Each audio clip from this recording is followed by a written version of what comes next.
quest for the purple pearl. Wah! A voice wailed in the dressing room of King Triton's underwater castle. Swimming by, Ariel stopped short. She knew that voice. It was her sister Adela, and she sounded upset.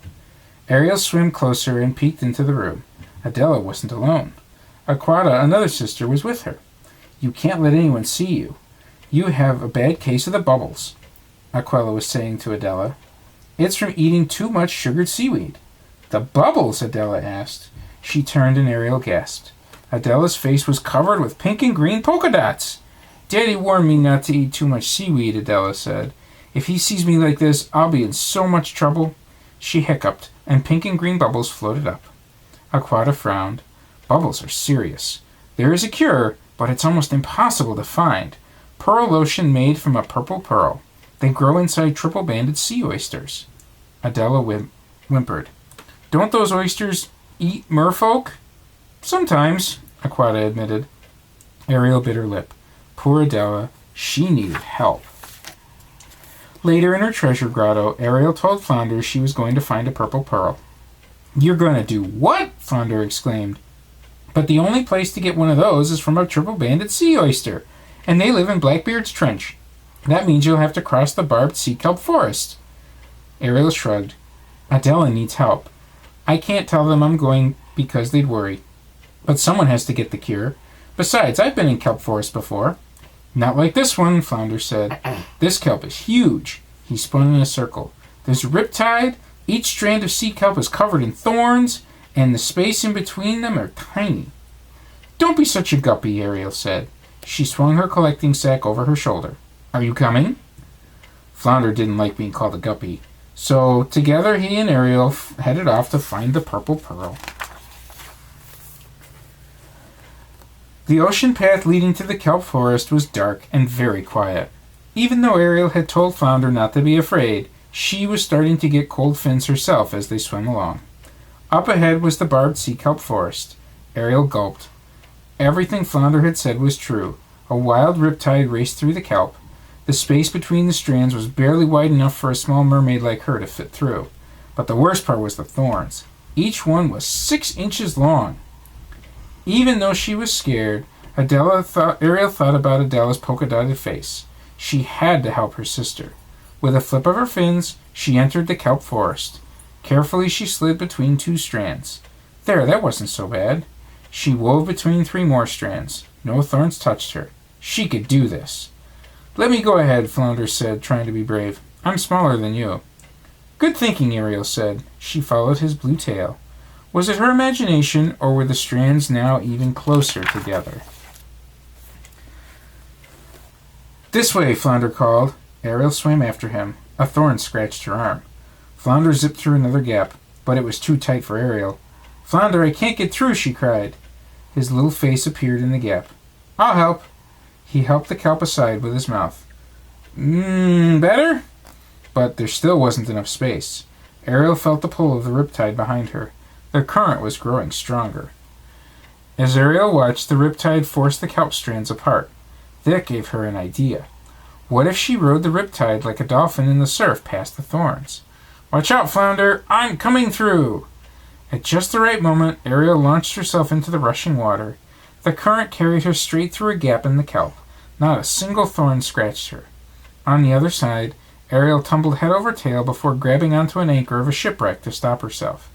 She pushed her hair out of her eyes. That was fun, she cried. They didn't have time to waste. Ariel needed to get that pearl and get back to her sister. The pair swam until a giant crack split the seabed in front of them. Blackbeard's Trench, Flounder whispered. Ariel inched up to the edge and peered down. Far below her, the trench was lit by what looked like a golden glow. Here goes, Ariel said, taking a deep breath. They swam deeper and deeper and deeper. Finally, they reached the very bottom of Blackbeard's Trench. All around them, triple-banded sea oysters were scattered like flowers in a strange underwater garden. Their shells were open, and nestled inside each one was a shimmering, glowing pearl. They don't look very scary, do they, Ariel? Flounder asked. Ariel shook her head. In fact, the triple-banded sea oysters were some of the prettiest creatures she'd ever seen. It was hard to believe they would ever eat a mermaid. Maybe it's just a myth, Ariel said. I'll just swim in and... No! Flounder grabbed Ariel's tail and pulled her back. We've got to be sure. He took a branch of driftwood in his mouth and tossed it into the closest oyster's shell. Snap! The shell chomped the driftwood in half. Ariel sighed. How was she going to get one of the pearls to cure her sister without getting hurt? Maybe there would be something in her collecting sack that could help out. She emptied it out. Inside she found a dinglehopper, 2 gizmos, and a snarfblat. Tucked in the corner of the bag was a long feather with a pointy tip. Her friend Scuttle called it a mimbledoodle. That's no help, Flounder said. We need a hook, or a long rope or something. But a gleam had come into Ariel's eyes. She picked up the feather. Don't be so sure, she said. Ariel tied the feather to the end of a stick using some seaweed.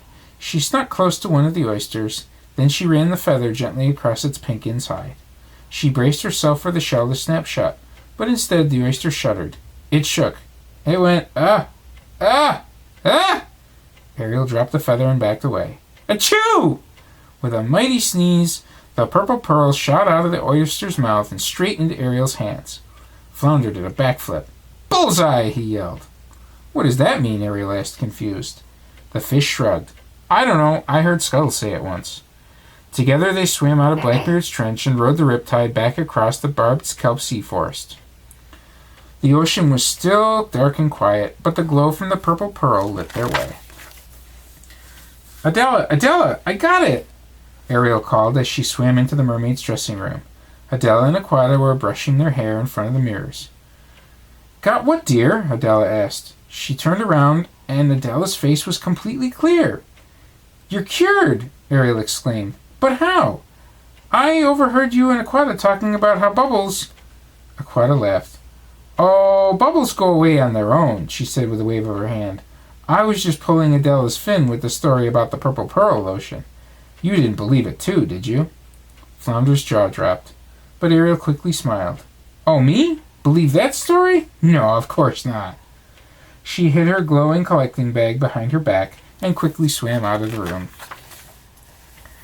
Later, Ariel slid a beautiful pearl out of the collecting sack, and it shimmered brightly. She winked at Flounder.